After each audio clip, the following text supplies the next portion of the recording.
أعوذ بالله من الشيطان الرجيم بسم الله الرحمن الرحيم বিতাড়িত মরদুদ শয়তানের ওয়াসওয়াসা থেকে আল্লাহর কাছে পানাহ চাই। পরম করুণাময় আল্লাহ রাব্বুল আলামিনের নামে শুরু করছি।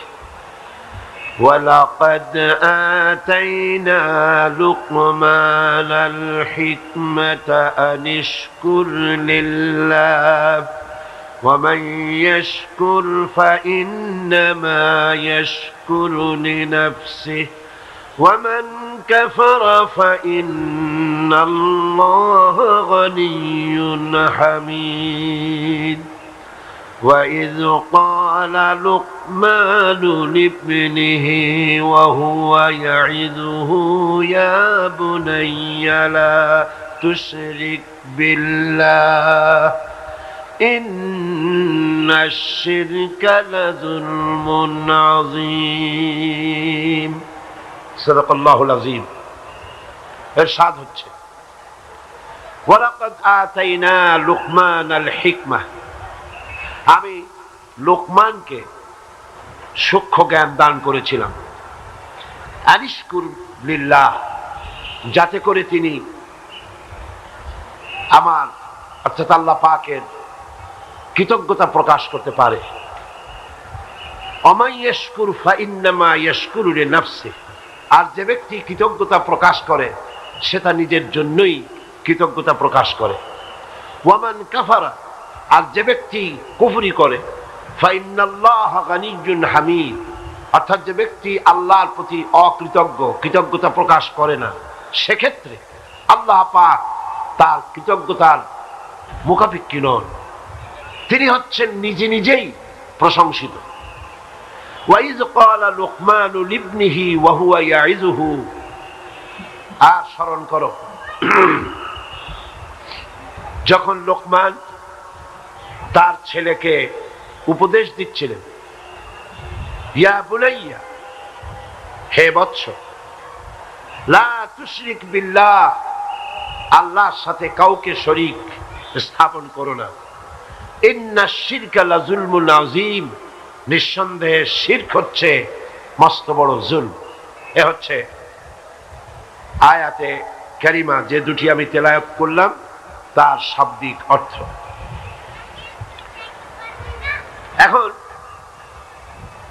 মূল আলোচনায় আমরা যেতে চাই। আজকে এই আয়াত দুটিতে আল্লাহ পাক কি বলতে চায় সেই বিষয়টি আপনাদের সামনে আমি চেষ্টা করব বলার জন্য।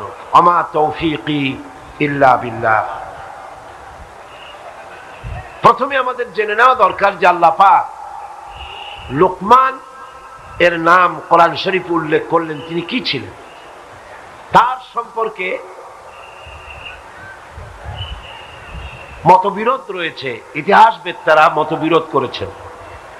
আমাদের সমাজে কেউ কেউ হযরত লোকমানকে নবী মনে করেন এবং লোকমান আলাইহিস সালামও বলেন নবী মনে করে, কিন্তু তিনি নবী ছিলেন না, এ ব্যাপারে সমস্ত মুফাসসিরিন মুহাদ্দিসিন একমত।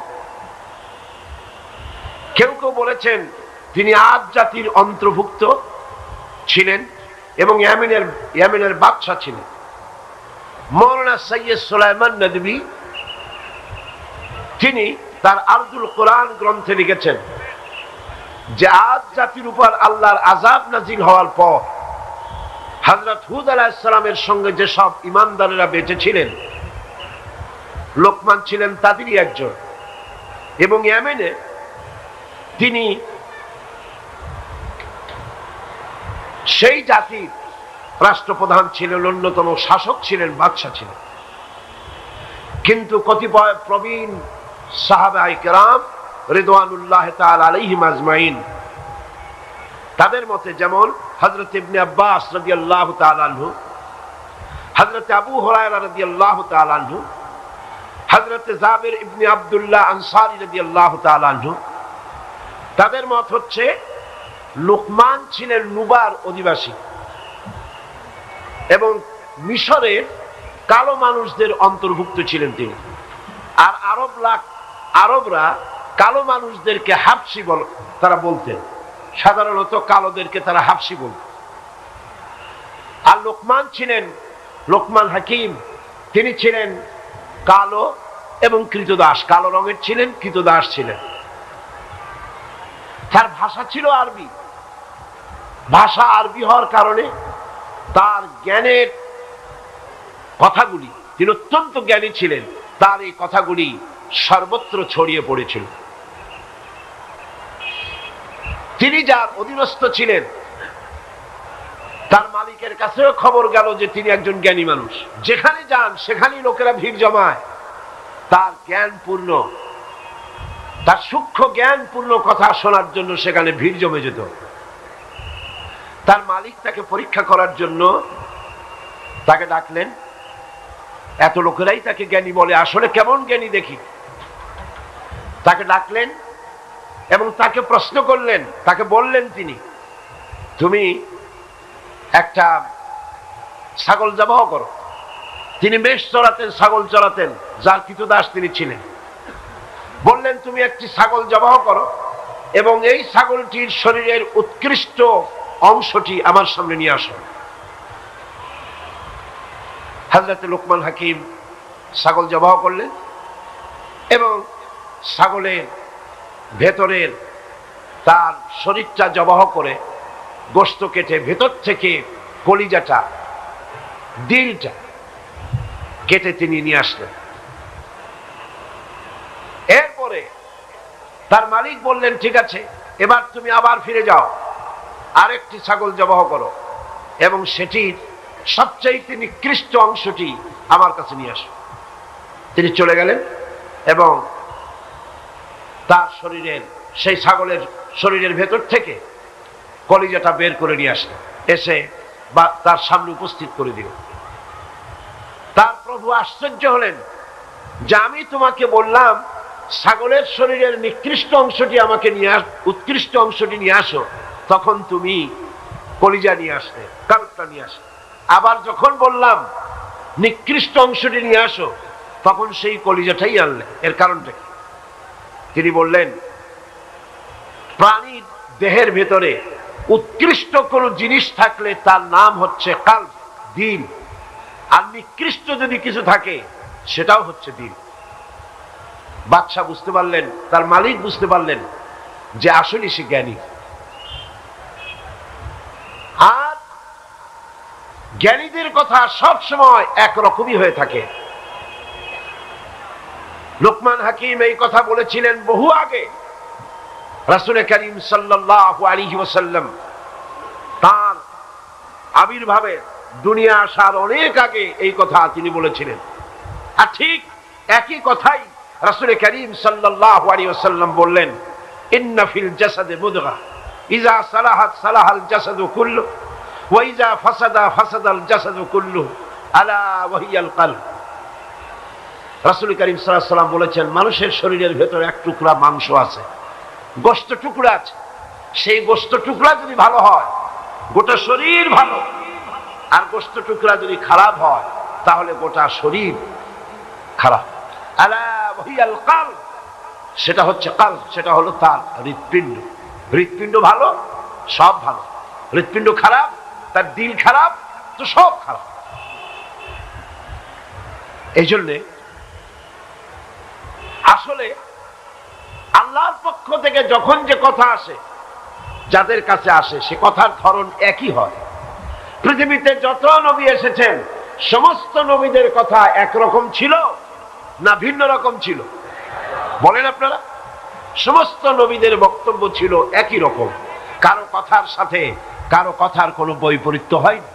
একজন নবী বলেছেন আল্লাহ এক, আর একজন বলেছেন না বেশি হতে পারে, নাউজুবিল্লাহ। একজন বলেছেন আখিরাত আছে, পরকাল আছে, আর একজন বলেছেন না, পরকালে কোনো হিসাব নিকাশ বলে কিছুই হবে না। একজন বলেছেন কবর আযাব আছে, আর একজন বলেছেন ওটা একটা বাজে কথা। এরকম হয়েছে নাকি?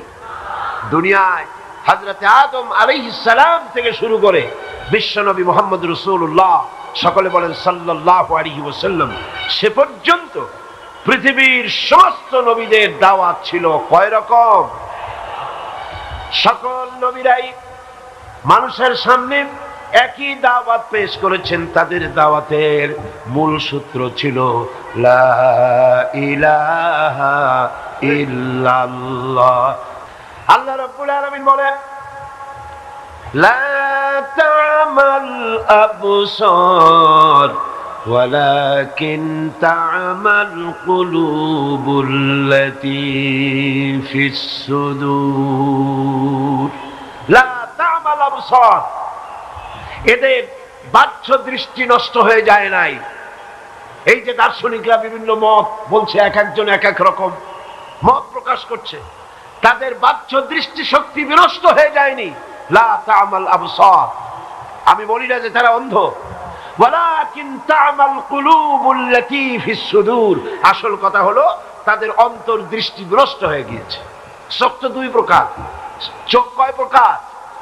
দুই প্রকার। একটা হলো বাইরের এই দুইটা চোখ, আর একটা হলো ভেতরের চোখ। আর একটা কিসের চোখ? ভেতরের চোখ আছে না? আছে কিনা?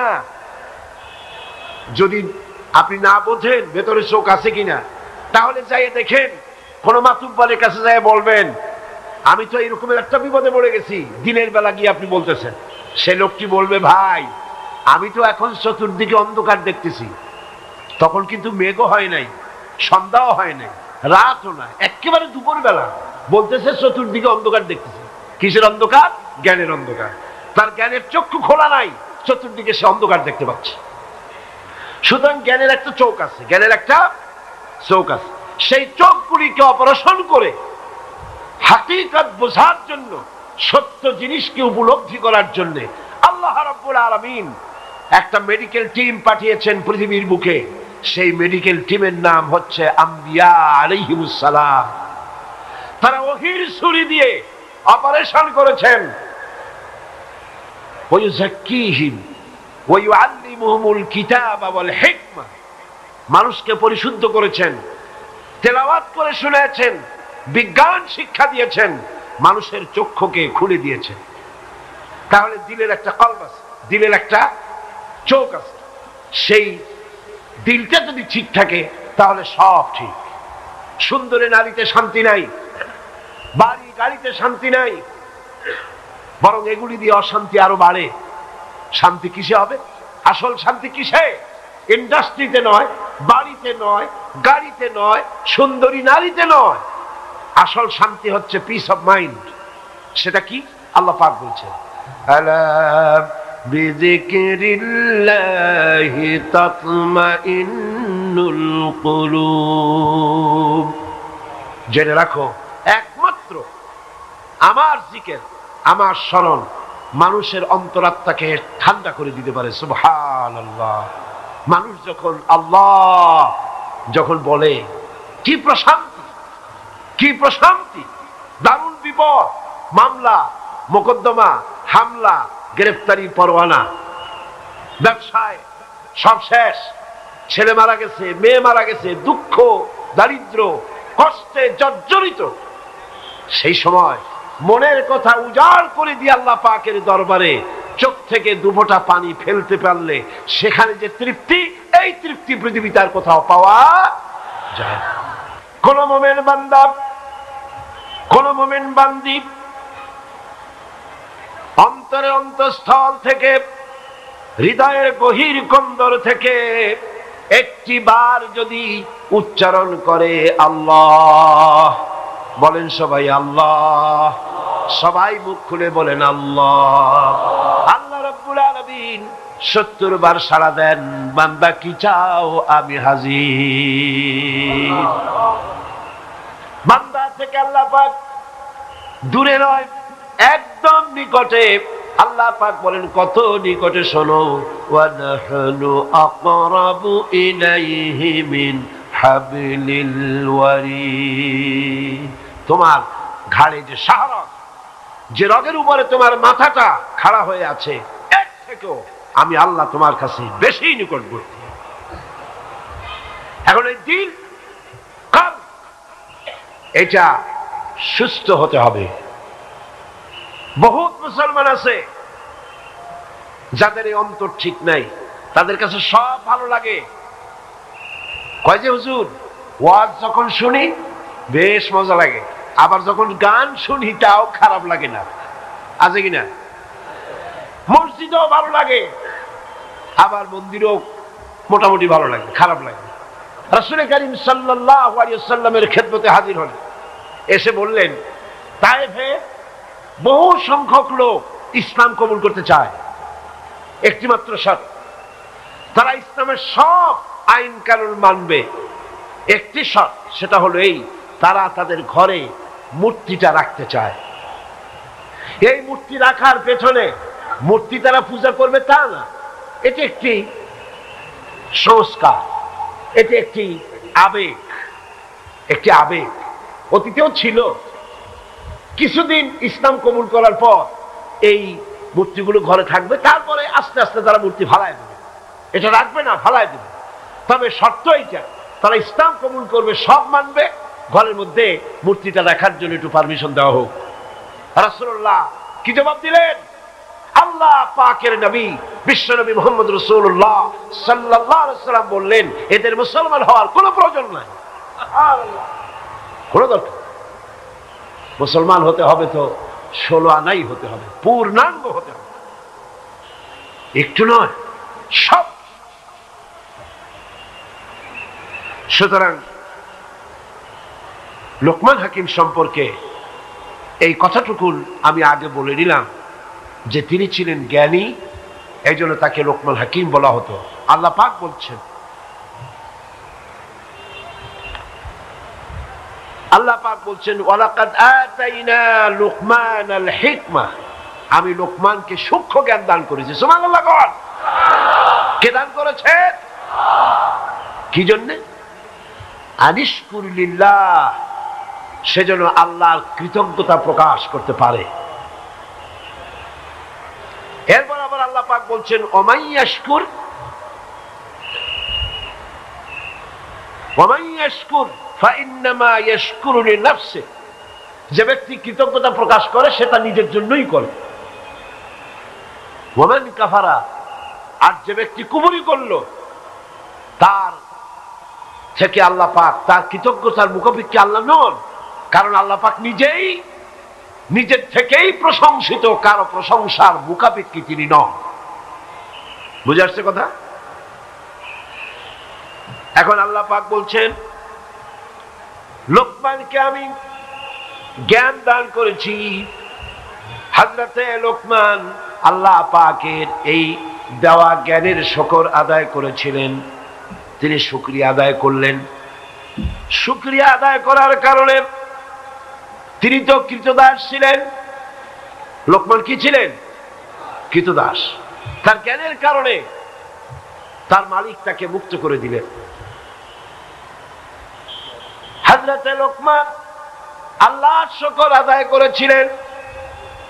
আল্লাহ রাব্বুল আলামিন তার কৃত দাসত্ব থেকে মুক্তি দান করে দিয়ে তার পজিশনটা কিভাবে বাড়ালেন দেখেন। তিনি ছিলেন কৃতদাস, এরপরে আল্লাহ রাব্বুল আলামিন তার দরবারে তিনি কৃতজ্ঞতা পেশ করার কারণে আল্লাহ পাক তাকে তার কথাগুলির কি দাম দিয়ে দিলেন। আল্লাহ পাক তার কথাকে কোরআন শরীফের ভিতরে লিপিবদ্ধ করে দিয়ে কিয়ামত পর্যন্ত হযরতে লোকমানকে চিরন্তন করে দিলেন। আল্লাহর শুকরিয়া আদায় করলে আল্লাহ পাক এভাবেই তাকে পুরস্কৃত করেন। লাইন শাকারতুম লাযীদান্নাকুম ওয়া লাইন কাফারতুম ইন্না আযাবী লাশাদীদ। আমার নিয়ামতের শুকর যদি আদায় করো আমি নিয়ামত বাড়ায় দেব, আর যদি অকৃতজ্ঞ হও তাহলে আমার কঠিন শাস্তি তোমাদেরকে মোকাবেলা করতে হবে। এখন কৃতজ্ঞতা নিছক মৌখিক নয়, মুখ দিয়া শুধু আলহামদুলিল্লাহ বললাম না, তাতে হবে না। কৃতজ্ঞতা প্রকাশ করার জন্য তিনটা পর্যায় রয়েছে: চিন্তা, কথা এবং কাজ। এই তিনটি জিনিসের মাধ্যমে কৃতজ্ঞতা প্রকাশ করতে হবে। সেটাই ভাবে আমি যা কিছু লাভ করেছি সবই আল্লাহর দান। সুবহানাল্লাহ। আমরা যা কিছু লাভ করেছি সব কার দান? নিজের হৃদয় মস্তিষ্কের গভীরে এই বিশ্বাস রক্তে মাংসে প্রথিত করতে হবে। যা পেয়েছি সব আল্লাহর দান। সুবহানাল্লাহ। আর মুমিন বান্দার কণ্ঠে সদা সর্বদা আল্লাহর অনুগ্রহের স্বীকৃতি থাকতে হবে। আল্লাহর অনুগ্রহ পাবেন আর বলবেন আলহামদুলিল্লাহ। কি বলবেন? আলহামদুলিল্লাহ। প্রশংসা সব সময় হবে আল্লাহ পাকের। কার্যক্ষেত্রে সে আল্লাহর হুকুম মেনে চলবে এবং তার হুকুম অমান্য করা থেকে সব সময়ের জন্য সে দূরে থাকবে। এইভাবে করে আল্লাহর শুকরিয়া, আল্লাহর কৃতজ্ঞতা তাকে আদায় করতে হবে। যে ব্যক্তি শুকর আদায় করবে না, ওমান কাফারা ফাইন্নাল্লাহা গানিয়্যুন হামিদ, আল্লাহ পাক বলেন যে ব্যক্তি শুকর আদায় করবে না, আল্লাহ তার শুকরের কৃতজ্ঞতার মুখাপেক্ষী নন, যেহেতু আল্লাহ রাব্বুল আলামিন নিজের থেকেই নিজেই প্রশংসিত। আল্লাহর যে পজিশন আছে, আপনারা সবাই মিলে জিকির করে ফিকির করে প্রশংসা করে তার পজিশন থেকে আরো বাড়াই দিতে পারবেন? প্রশংসা না করে আরো নিচে নামাই দিতে পারবেন? তার ক্ষমতার চৌহদ দিয়ে আরো বাড়াতে পারবেন? তাহলে আল্লাহর প্রশংসার অর্থটা কি? অর্থটা হচ্ছে প্রশংসা করলে লাভ আমার লাভ আপনার লাভ।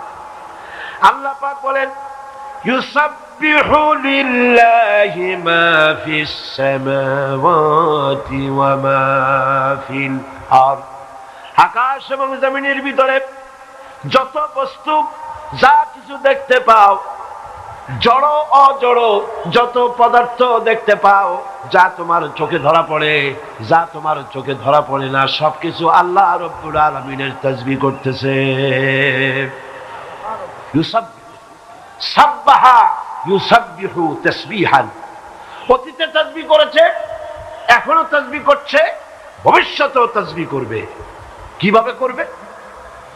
আল্লাহ পাক বলেন وَإِن مِّن شَيْءٍ إِلَّا يُسَبِّحُ بِحَمْدِهِ وَلَكِن لَّا تَفْقَهُونَ تَسْبِيحَهُمْ, পৃথিবীতে এমন কিছু নাই যা আমার তাসবিহ করে না। সব আমার জিকির করে, আমার শুকর করে, আমার তাসবিহ পড়ে, কিন্তু তোমরা তাদের তাসবিহ, তাদের ভাষা তোমরা বুঝতে পারো না। কি কায়দায় তাসবিহ করে বুঝতে পারো না। বাতাস তার শনশন রবে, পাতাগুলি তার মরমর রবে, সমুদ্র তার গর্জনের মধ্য দিয়ে, নদী তার কুলু কুলু নাদে, আর এই পৃথিবীর জন্তু প্রাণী প্রত্যেকের নিজ নিজ ভাষায় সবাই জিকির করতেছে, সবাই পড়ছে আল্লাহ আল্লাহ আল্লাহু লা ইলাহা ইল্লাহু। পড়েন সবাই আল্লাহ আল্লাহ আল্লাহু লা ইলাহা ইল্লাহু, আল্লাহ আল্লাহ আল্লাহু লা ইলাহা ইল্লাহু। কিভাবে প্রশংসা করে আল্লাহ পাকে? আল্লাহ পাক বলেন শোনো, কুল্লুন ক্বাদ আলিমা সালাতাহু ওয়া তাসবিহাহু, প্রত্যেকটি প্রাণী, জড় অজড় সমস্ত পদার্থগুলি, প্রাণীগুলি সকলই জানা আছে কিভাবে আল্লাহর জিকির করতে হবে। সকলকেই আল্লাহ রাব্বুল আলামিন তাসবিহ শিখায় দিয়েছেন। যেমন দেখুন, আল্লাহর জিকির করছে কিয়ামের অবস্থায়, সমস্ত বৃক্ষরাজি কিয়ামের অবস্থায় আল্লাহ পাকের তাসবিহ করছে, জিকির করছে। আর যত চতুষ্পদ প্রাণী আছে সব রুকুর হালতে আল্লাহ রাব্বুল আলামিনের তাসবিহ করছে। চতুষ্পদ প্রাণীগুলি সব রুকুর হালতে আছে। অন্যান্য প্রাণীগুলি যেমন ব্যাঙ, দেখছেন ব্যাঙ যেভাবে ব্যাঙ বসে, মনে হয় যেন তাশাহুদ পড়তেছে, দেখছেন না? আরে ভাই কথা না কইলে বুঝি কি? ব্যাঙগুলির মনে হয় যেন তাশাহুদ পড়তেছে। সরীসৃপগুলি, সরীসৃপ বোঝেন? বুক দিয়া হাসে, হাতে যেগুলো সাপ, অথবা এই জাতীয় প্রাণী যা বুক দিয়ে হাঁটে, এরা সবাই সিজদার হালতে আল্লাহ পাকের জিকির করতেছে, তাসবিহ করতেছে। তাহলে দেখেন, কেউ তো দাঁড়ায়া, কেউ তো রুকু দিয়ে, কেউ তো সিজদার হালতে জিকির করতেছে।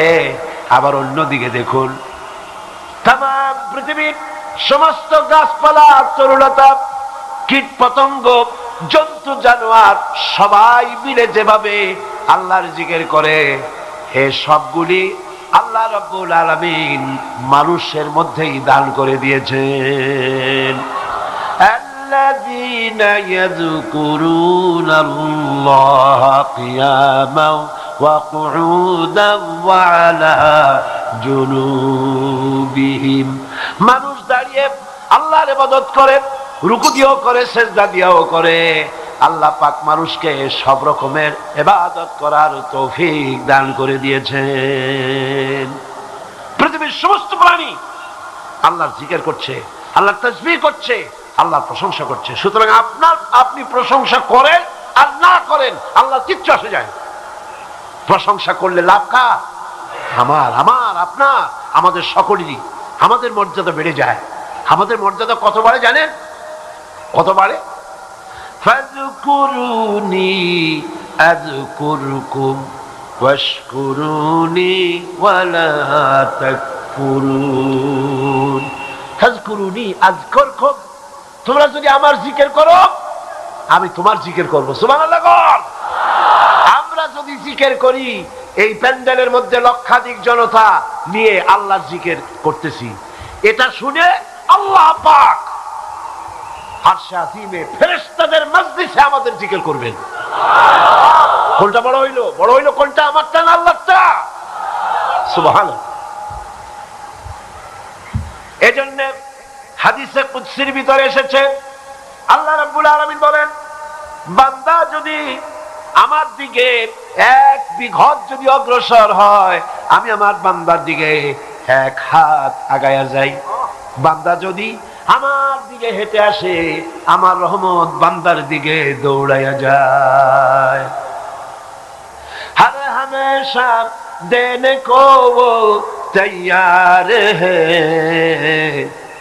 हर हमेशा देने को वो तैयार है, जो न मांगे उससे वो बेजार है।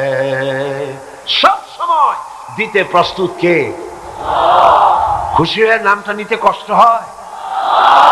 জোরে কইতে পারেন না? মোহাব্বত দিয়ে বলতে পারেন না? সবসময় দেওয়ার জন্য প্রস্তুত হচ্ছেন আল্লাহ, আল্লাহ, আল্লাহ। যে চায় না, আল্লাহ পাক তার প্রতি বিরক্ত হয়ে যান।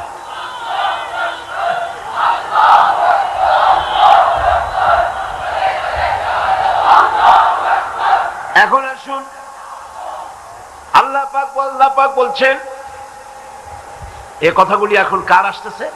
লোকমানের। কার কথা? লোকমান হাকিমের কথা। وَإِذْ قَالَ لُقْمَانُ لِابْنِهِ وَهُوَ يَعِظُهُ يَا بُنَيَّ لَا تُشْرِكْ بِاللَّهِ إِنَّ الشِّرْكَ لَظُلْمٌ عَظِيمٌ। স্মরণ করো, যখন লোকমান তার ছেলেকে উপদেশ দিচ্ছিল, সে বলছিল, ইয়া বুনাইয়া, হে প্রিয় বৎস, হে আমার সন্তান, লা তুশরিক বিল্লাহ। কত বড় জ্ঞানী! তার ছেলেকে ডেকে সর্বপ্রথম নসিহত করছেন, লা তুশরিক বিল্লাহ, আল্লাহর সাথে কাউকে শরীক স্থাপন করো না। ইন্না শিরকা লাযুলমুন আযীম, শিরক হচ্ছে মস্ত বড় জুলম। এখন লোকমান হাকিমের এই পাণ্ডিত্যপূর্ণ উপদেশ মালা থেকে এই বিশেষ উপদেশ বাণীটিকে কোরআন 2টি কারণে উদ্ধৃত করেছে। 2টি কারণ রয়েছে এর পেছনে।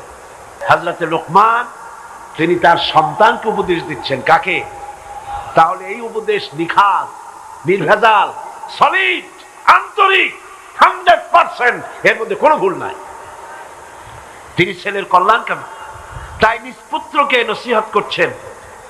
অকাট্যভাবে প্রমাণ করলেন একথা যে শিরক যথার্থই নিকৃষ্ট কাজ এবং জুলম, একথা তিনি বললেন। এটি হলো লোকমান হাকিমের কথা কোরআন শরীফ উঠাবার একটি কারণ।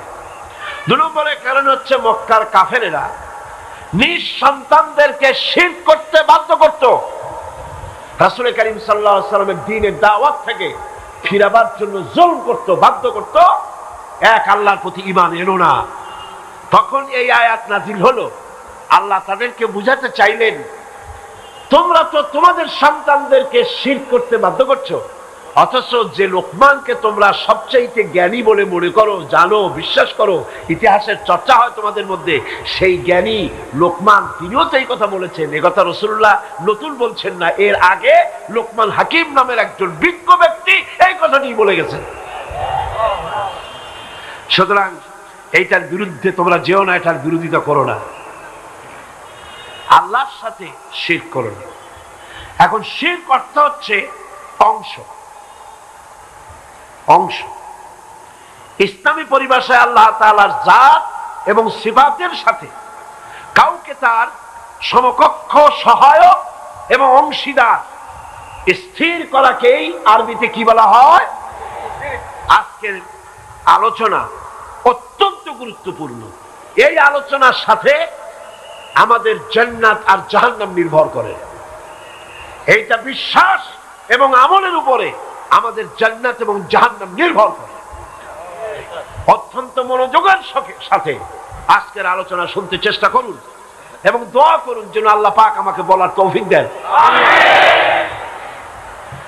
শিরক হচ্ছে কবিরা গুনাহ। শিরক কি গুনাহ? কবিরা গুনাহ, জঘন্য অপরাধ। শিরককে আল্লাহ পাক বড় মিথ্যা এবং জুলম বলে কোরআন শরীফে ঘোষণা করেছেন। আমাদের সমাজে আল্লাহ তাআলার সঙ্গে বিভিন্ন পন্থায় শিরক করা হয়, যেমন মানুষ, পাথর, আগুন, গাছ, পীর, মাজার ইত্যাদির মাধ্যমে। কথা ঠিক কিনা? কথা ঠিক কিনা? এগুলির মাধ্যমে গাছের সাথে বিশ্বাস করা হয় গাছের মধ্যে কিছু আছে। ওই যে গাছে হযরত বাইজিদ বুস্তামি কোথায় আসছিল? চট্টগ্রামে। হ্যাঁ, সেইখানে দড়ির সাথে ইট আর পাথর বাঁধে ধুই আসে। আমি নিজের চোখে দেখছি বহু বছর আগে। আমি গিয়ে প্রশ্ন করলাম যে এগুলি কেন? তারা বলল যে সব মেয়ে লোকদের সন্তান হয় না, তারা এখানে পাথর ঝুলাই থয়। কারণ কি? এর সাইকোলজি কি? এর সিগনিফিকেন্স কি? বলছে এটার সাইকোলজি হচ্ছে যে গাছের সাথে পাথরটা ঝুলাই দিলে পেটটাও আস্তে আস্তে বড় হতে হতে সন্তান এসে যাবে। একটা কথা হইল, কোথায় গাছের সাথে পাথর ঝুলানো আর কোথায় মায়ের পেটে বাচ্চা আসা, কি এর সাথে কি? কর গাছ নিয়ে গাছের সাথে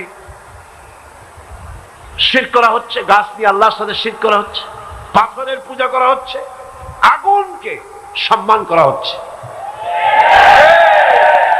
আরে বাবা, আগুন তো আল্লাহর সৃষ্টি। এরা কি পাগল? একটা জাতি, তার আর্মি, তার বিডিআর, তার পুলিশ, তার বিদেশি মেহমান এলে আগুনের সামনে দাঁড়িয়ে ফুলের মালা দিয়ে সেলিউট প্রদান করা কোন মুসলমানের কাজ নয়। সুস্পষ্ট শিরক, কবিরা গুনাহ, হারাম।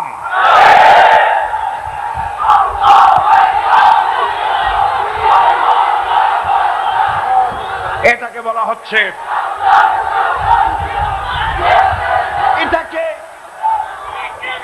এটাকে নতুন করে ব্যাখ্যা দেওয়া হচ্ছে, এটা নাকি মুক্তিযুদ্ধের চেতনা। আজিব আজিব। মুক্তিযুদ্ধের চেতনার সাথে আগুনের সম্পর্কটা কি? আমার মতো ক্ষুদ্র মানুষ আমি বুঝতে পারলাম না, আমার অঙ্কে মেলে না, আমি বুঝি না এটার সাথে ওইটার কি সম্পর্ক। আগুন, জাহান্নামের আগুন, অহরহ গ্যাস পোড়ানো হচ্ছে। ইন্নাল মুবাজ্জিরিনা কানু ইখওয়ানুশ শায়াতিন। এই অপচারের জন্য যারা এই কাজ করলো, কিয়ামতে শয়তানের ভাই বোন হিসেবে আল্লাহর দরবারে দাঁড়াবে। কার কথা? কার কথা? আল্লাহ পাকের কথা। আবার বলে কি? কয় যে না, এটা তো কোনো পূজা টুজা না, আপনারা নিজেরাও তো আগুনের পূজা করেন। বলে কিরকম? রান্না বান্না করেন, আপনারা আগুন পূজা করেন না? কি আশ্চর্য কথা! আমরা কি, আমাদের কি ওরা কি পাইছেন আমি বুঝি না। ওরা মনে করেন দেশের জনগণ সব ছাগল, কিছু বোঝে না, খালি ঘাস খায়। আপনারা আমাকে বলেন, আপনাদের মা বোন যখন রান্না করে তখন রান্নার সময় চুলায় আগুন জ্বালাইয়া সেলুট দেয়, এরকম ফুলের একটা মালা দেয়, ফুলের একটা তোড়া দেয়, পুলিশ আসে, আর্মি আসে, তো চুলার আগুন আর ওই আগুন, দুইটা আগুন একরকম বানাইলেন কেমনে? আবার এটার নাম রাখছে চিরন্তন। বাংলা ভাষা ওনারা সর্বস্তরে চালু করবেন বলেন, ওনাদের ভাষা জ্ঞানের প্রতি আমার করুণা হয়। চিরন্তন শব্দের অর্থ কি? চিরন্তন, যা কোনদিন শেষ হবে না, নিঃশেষ হবে না, মিটে যাবে না, সেটাই তো চিরন্তন। একদিন বৃষ্টি হলো, সেই বৃষ্টিতে এটা নিভে গেল, তারপরে পুলিশ এসে আবার জ্বালাই দিল। ও নিজেই নিভে গিয়ে ওকে যারা জ্বালাইছিল তাদেরকে বুঝাই দিল, একটা চড় মারিয়া, একটা থাপ্পড় দিয়া বুঝাই দিল আমি চিরন্তন না, সেই জন্য নিভে গেলাম।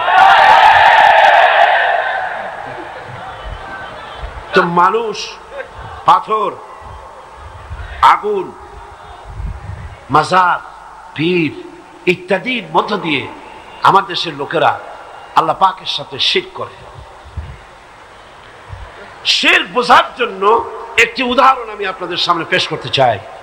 শিরক হচ্ছে পার্টনারশিপ, এটি হচ্ছে অংশীদারিত্বের ভিত্তিতে কাজ করা।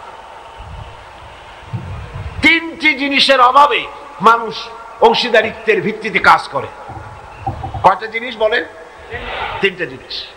একজন ব্যবসা করতে চায়, 30 লক্ষ টাকা আছে, ব্যবসা করতে লাগবে 60 লাখ, ব্যবসা করতে লাগবে 1 কোটি, আছে 50 লাখ। তখন এই লোকটি পুঁজির অভাব বলেই আর একটা লোককে তালাশ করে, ভাই তোমার কাছে যদি পুঁজি থাকে তাহলে আমার সাথে আসো, আমরা দুজনে মিলে পার্টনারশিপ বিজনেস করি। আল্লাহ পাকের ভান্ড যত দেন তত ভরা থাকে, মোটেই কমে না। সুবহান আল্লাহ পাক বলেন, আকাশ আর জমিনের সবকিছুর চাবি কাঠি আল্লাহর কাছে। সম্পদে সমস্ত চাবি কার কাছে? লিল্লাহি মা ফিস সামাওয়াতি ওয়া মা ফিল আরদ। আকাশের জমিনে যা কিছু আছে সার্বভৌমত্বের একচ্ছত্র মালিকানা কার? জোরে বলেন কার? তাহলে বোঝা গেল আল্লাহর পুঁজির কোনো অভাব নাই। তাহলে আল্লাহর কোনো শরীকের দরকার আছে?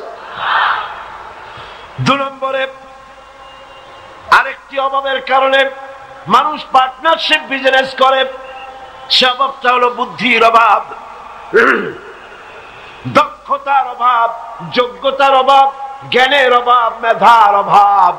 আমি প্রশ্ন করি লক্ষ জনতাকে, এই অভাব আল্লাহ পাকের আছে নাকি? আল্লাহ পাক বলছেন, আল্লাহরে জিজ্ঞেস করি তোমার জ্ঞান কম না বেশি? আল্লাহ পাক জবাবে বলেন, ওয়াল্লাহু ইয়ালামু ওয়া আনতুম লা তা'লামুন। আর কিছু থাকে? ওয়াল্লাহু ইয়ালামু, সবকিছু কে জানে? চিল্লায় বলতে হবে, কে জানে? ওয়া আনতুম লা তা'লামুন, তোমরা কিচ্ছু জানো না, কিচ্ছু জানো। ওমা উতীতুম মিনাল ইলমি ইল্লা কালিলা, তোমাদেরকে খুব সামান্যতম জ্ঞান দেওয়া হয়েছে। কতখানি? কত সামান্য? সমুদ্রের ভেতরে, মহাসমুদ্রের ভেতরে একটা পাখি যদি তার চুনচু, তার ঠোঁটকে যদি পানির ভিতরে ডুবায় দেয়, প্রশান্ত মহাসাগরের ভিতরে ঠোঁটটা ডুবায় দিয়া ঠোঁটটা যদি উঠায়, তাহলে প্রশান্ত মহাসাগরের পানি কমবে কতখানি? পাখি প্রশান্ত মহাসাগরের মধ্য দিয়া তার ঠোঁটে যতটুকুন পানি উঠাতে পারে নাই, গোটা পৃথিবীর মানুষগুলি নবুয়তের জ্ঞান বাদ দিয়া পৃথিবীর সমস্ত বুদ্ধিজীবী, সমস্ত কবি সাহিত্যিক, সমস্ত রাজনীতিবিদ, সমরবিদ, পৃথিবীর সমস্ত মানুষের জ্ঞান এক জায়গায় করলে পাখি তার ঠোঁটে করে সমুদ্র থেকে যতটুকু পানি উঠাইছে এতটুকু জ্ঞান আল্লাহর কাছ থেকে তারা লাভ করতে পারে নাই। তাহলে জ্ঞানের পুঁজির অভাব আল্লাহর কাছে। 3 নম্বরে, আল্লাহর কোন শক্তির অভাব আছে? শক্তির জন্যই তো শরীর দরকার। বুড়া হয়ে গেছে, বার্ধক্য হয়ে গেছে, দুর্বল হয়ে গেছে, এই জন্য জওয়ান দরকার, যে ব্যবসা চালাইতে পারবে এরকম একজন জওয়ান দরকার। আল্লাহ পাকের এই অভাব আছে শক্তির। অনেক দিন হওয়ার কারণে চোখে কমটম দেখে, হ্যাঁ, নাউযুবিল্লাহ। কর শক্তির দিক থেকে রব্বুল আলামিন বলছেন আন্নাল কুওয়াতা লিল্লাহি জামিআ।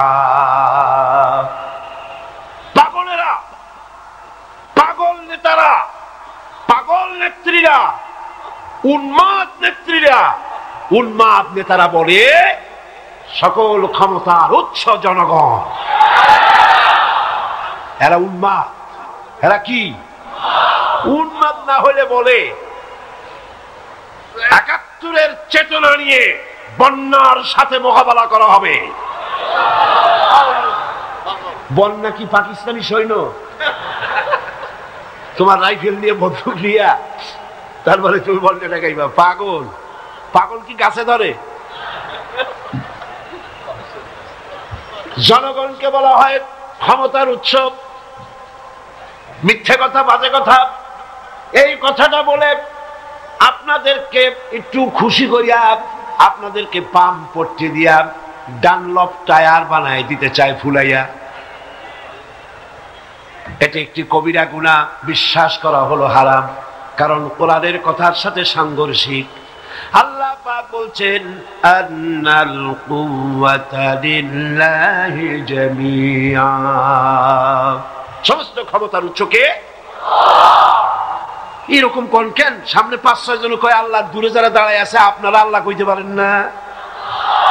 যিনি যেখানে আছেন, মাইকের আওয়াজ যত দূরে শোনা যায়, সবাই বলেন সমস্ত ক্ষমতার উৎস কে? আল্লাহ পাক বলেন ওয়াজআলু লিল্লাহি শুরাকা কুল সাম্মুহুম। লোকেরা আল্লাহর কিছু শরীক নির্দিষ্ট করে।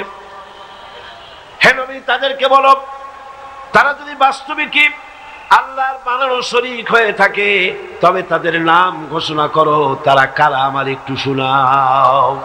ওরা কারা? আমার সাথে তাদেরকে অংশীদার স্থাপন করো। ওরা কারা? নাম শোনাও। আম তুনাব্বিউনাহু বিমা লা ইয়ালামু ফিল আরদি বিযাহিরিম মিনাল কাউল। অথবা তোমরা কি আল্লাহকে এমন কথা শোনাতে চাও যে তিনি নিজের জমিনে এমন কেউ আছে বলে জানেনই না? সুতরাং শিরক থেকে বিরত থাকো। শিরকের বুনিয়াদ হচ্ছে আন্দাজ এবং অনুমান।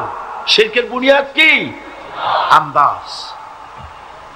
জেনে রাখতে হবে আলা ইন্না লিল্লাহি মান ফিস সামাওয়াতি ওয়াল আরদ। জেনে রাখো, আসমানের বাসিন্দা হোক আর জমিনেরই হোক, তা সবকিছু আল্লাহর মালিকানাধীন। সবকিছু কার মালিকানার মধ্যে? আল্লাহ পাকের মালিকানার ভেতরে সব। সুতরাং আল্লাহর সাথে শরীক স্থাপন করো না। শিরকের কোন দলিল নাই। ومن يدعو مع الله إلها آخر لا برهان له به। আল্লাহর সাথে অন্য মাবুদকে যারা ডাকে তাদের কাছে কোনো দলিল নাই। আন্দাজে তারা এ ধরনের মাবুদ তারা বানিয়ে নিয়েছে। আন্দাজে, একদম অনুমানের উপর ভিত্তি করে তারা অন্যের উপরে নির্ভর করে। আল্লাহ পাকের শিরক যারা করে আল্লাহর সাথে, আল্লাহ পাক বলছেন এটা হচ্ছে সম্পূর্ণ মিথ্যার উপরে প্রতিষ্ঠিত। ومن يشرك بالله فقد افترى إثما عظيما। যে লোক আল্লাহর সাথে অন্য কাউকে শরীক স্থাপন করে, সেটা বড় মিথ্যা রচনা করলো এবং মারাত্মক গুনার কাজ করলো, মারাত্মক গুনাহ করলো। সে সবচাইতে বড় জুলম। লা তুশরিক বিল্লাহ ইন্নাশ শিরকা লাযুলমুন আযীম। খবরদার শিরক করো না, আল্লাহর সাথে কাউকে শরীক স্থাপন করো না, এটা হলো মস্ত বড় জুলম, অত্যাচার। জুলমটা কি? জুলম শব্দের অর্থ হচ্ছে ওয়াদউল শাই ফি গায়রি মুহাল্লি, যে জিনিস যেখানে রাখার নয় সেই জিনিস সেখানে রাখার অর্থই হলো, বলেন নাকি? মাথার টুপিটা খুলে যদি হাঁটুর উপরে থয় তাহলে টুপির উপরে কি করা হলো? মাথার টুপি নিয়ে বাজারে গিয়া বাজার করিয়া টুপিতে করে যদি আনে তাহলে টুপির প্রতি কি করা হলো? নৌকা চলে কি দিয়া? কন্যা। সেই নৌকা যদি রাস্তার উপরে টানায় থয় তাহলে নৌকার উপরে কি করা হইলো? জুলুম করা হলো। চশমা থাকে কোথায়? এই চশমা অনেকে এরকম হয়, ঠিক না? এই চশমা যদি কপালের উপরে মাথার উপরে রাখা হয়, এরপরে যখন হাতের আঙ্গুল নেড়ে যখন বক্তৃতা করবে তখন চশমা ছিটকে গিয়ে আর একজনের চোখ অন্ধ করে দিতে পারে। তাহলে চশমার উপরে কি করা হলো? জুলুম করা হলো। ওয়াদউল শাই ফি গায়রি মুহাল্লি, যেখানে যেটা রাখার সেটা সেখানে না রেখে আরেক জায়গায় রাখার নামই হলো জুলম। ইবাদত হবে কার? চিল্লা এখন কার? ছেলে দিতে পারে কে? মেয়ে দিতে পারে কে? হাসাতে পারে কে? কাঁদাতে পারে কে? হায়াত দিতে পারে কে? ব্যবসায় উন্নতি দিতে পারে কে? মামলা মোকদ্দমায় জিতায় দিতে পারে কে? ক্ষমতা দিতে পারে কে? ক্ষমতা ছিনাই দিতে পারে কে? এই সব কিছুর মালিকানা কেবলমাত্র একমাত্র শুধুমাত্র আল্লাহ, আল্লাহ, আল্লাহ, আর কেউ হতে। যখনই মানুষ এই সব কাজে অন্যকে শরীক করে, খাজা বাবা ইয়া খাজা মেরে মতলব কো পুরা কর দে, নাউযুবিল্লাহ। আরে খাজা আপনার মতলব পুরা করবে কি করিয়া? খাজার মতলবই তো পুরা করছে আল্লাহ। কে পুরা করছে? এই ধরনের কিছু লোক ব্যবসার ফাঁদ পেতে বসে আছে।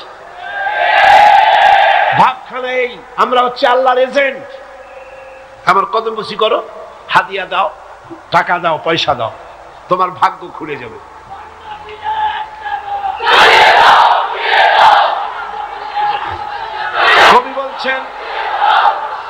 কবি বলছেন ये हाल तेरा जाल है,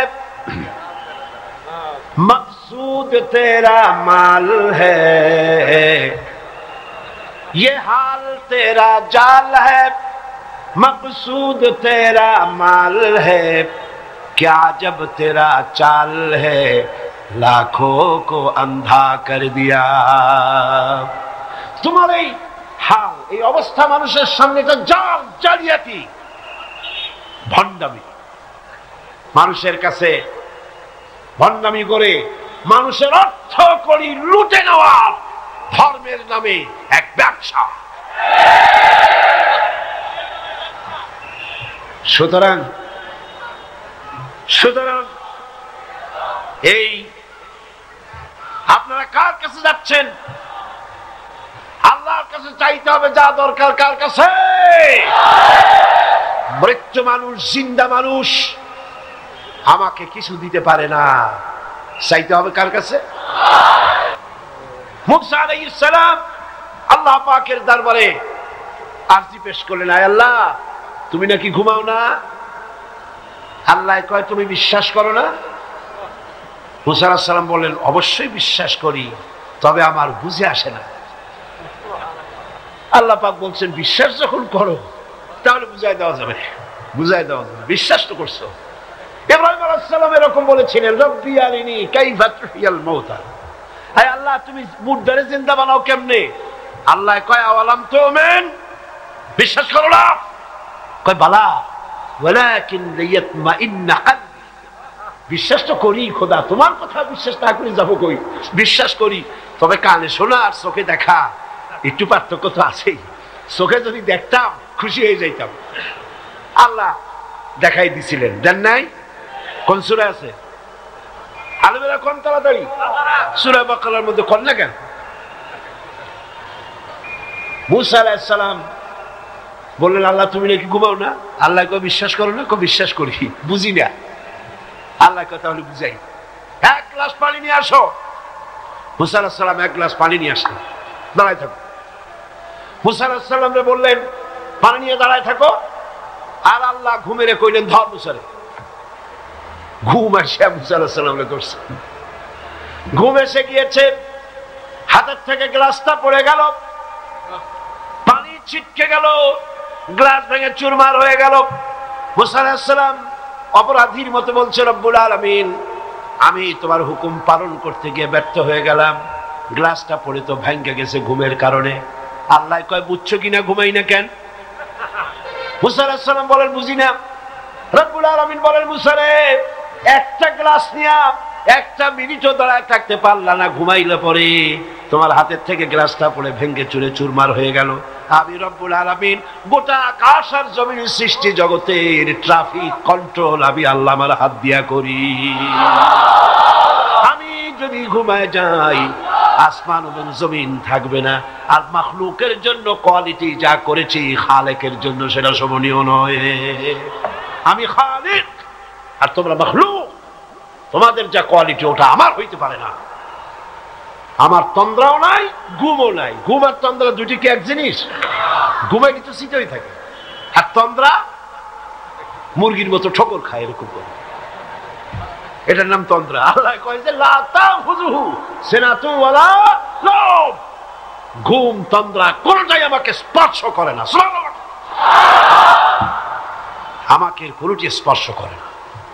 সুতরাং আপনি তো আল্লাহর কাছেই চাইবেন। আপনি মাজারে গিয়া চাইলেন, হযরত খাজা মাইনুদ্দিন চিশতি আজমেরি রাহমাতুল্লাহ আলাইহি, আল্লাহ পাকের মাহবুব বান্দা।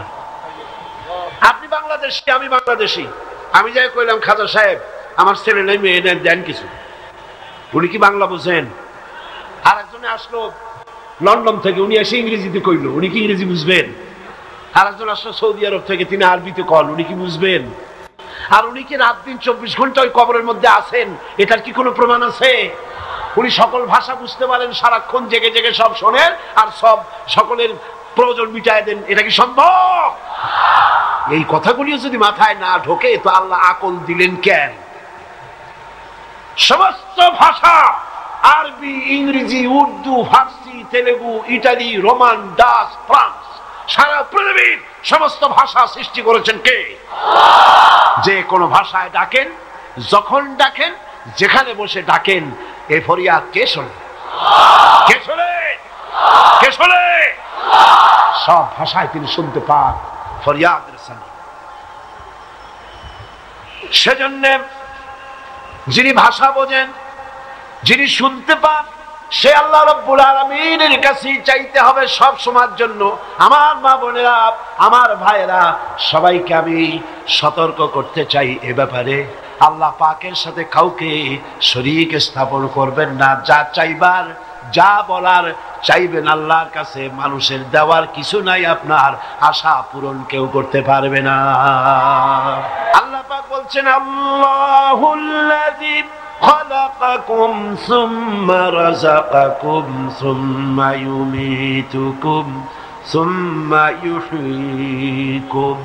আল্লাহ হচ্ছেন তিনি যিনি তোমাদেরকে পয়দা করেছেন, এরপরে তোমাদেরকে রিজিক দিয়েছেন, এরপরে তোমাদেরকে মৃত্যু করবেন, আবার তিনি তোমাদেরকে জিন্দা করবেন। হাল মিন শুরাকাইকুম মান ইয়াফআল মিন যালিকুম মিন শাই সুবহানাহু ওয়া তাআলা আম্মা ইউশরিকুন। তোমাদের বানানো শরীকদের মধ্যে এমন কেউ কি আছে যে সবের কোনো একটি কাজও সে করতে পারে? পারে? তোমারে মারতে পারে? তোমারে জিন্দা করতে পারে? তোমারে রিজিক দিতে পারে? পারে না। আমাকে কেউ মারতে, আমি বিশ্বাস করি না। পৃথিবীতে আমার জন্য যদি একটি বুলেট বরাদ্দ থাকে, পৃথিবীর সমস্ত মানুষ আমাকে পাহারা দিয়ে সেই বুলেট থেকে আমাকে বাঁচাইতে পারবে না। আর আমার জন্য কোন বুলেট যদি অ্যালটমেন্ট না থাকে, গোটা বিশ্বের সমস্ত গুলি আমাকে টার্গেট করে যদি নিক্ষেপ করা হয়, গুলি আমাকে বিদ্ধ করতে পারবে না।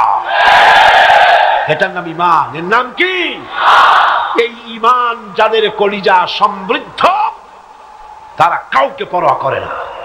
ফাঁসির মঞ্চ, ফাঁসির দড়ি তার জুতার ফিতার মতো। জেলের পরোয়া করে না, জরিমানার পরোয়া করে না। খাইরিহি ওয়া শাররিহি মিনাল্লাহি তাআলা। ভালো আর মন্দ কে করেন?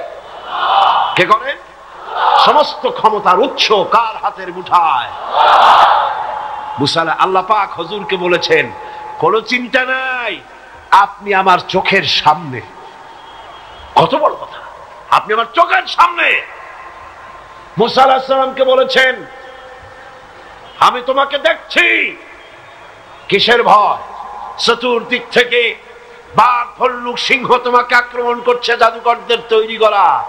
ভয় পাইও না, আমি আল্লাহ তোমার সাথে আছি, ভয় নাই। কুল আরাইতুম ইন জাআলাল্লাহু আলাইকুমুন নাহারা সারমাদান ইলা ইয়াউমিল কিয়ামাহ। আল্লাহ পাক বলেন, আমি যদি ইচ্ছে করি, হে নবী আপনি বলুন, আল্লাহ যদি ইচ্ছে করেন দিনটাকে টেনে নিয়ে কিয়ামত পর্যন্ত টেনে নিতে পারেন, আর রাত আসবে না।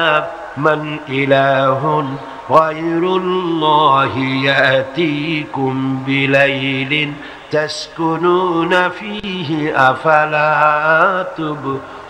তুবসিরুন।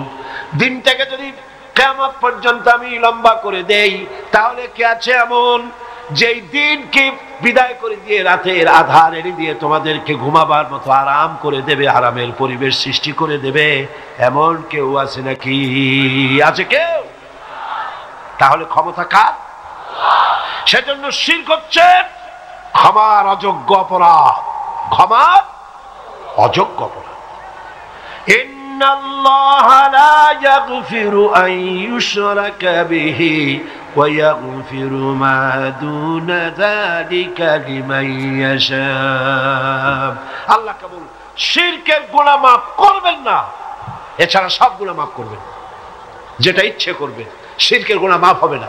তবে যদি কেউ চোখের পানি দিয়ে আল্লাহকে রাজি করতে পারে, আল্লাহ শিরক আর করব না, এভাবে যদি তওবা করে চোখের পানি ফেলে, আল্লাহ পাক মাফ করতে পারে। মাফ করার মালিক কে? শিরক মস্ত বড় অপরাধ, এই অপরাধ ক্ষমার অযোগ্য।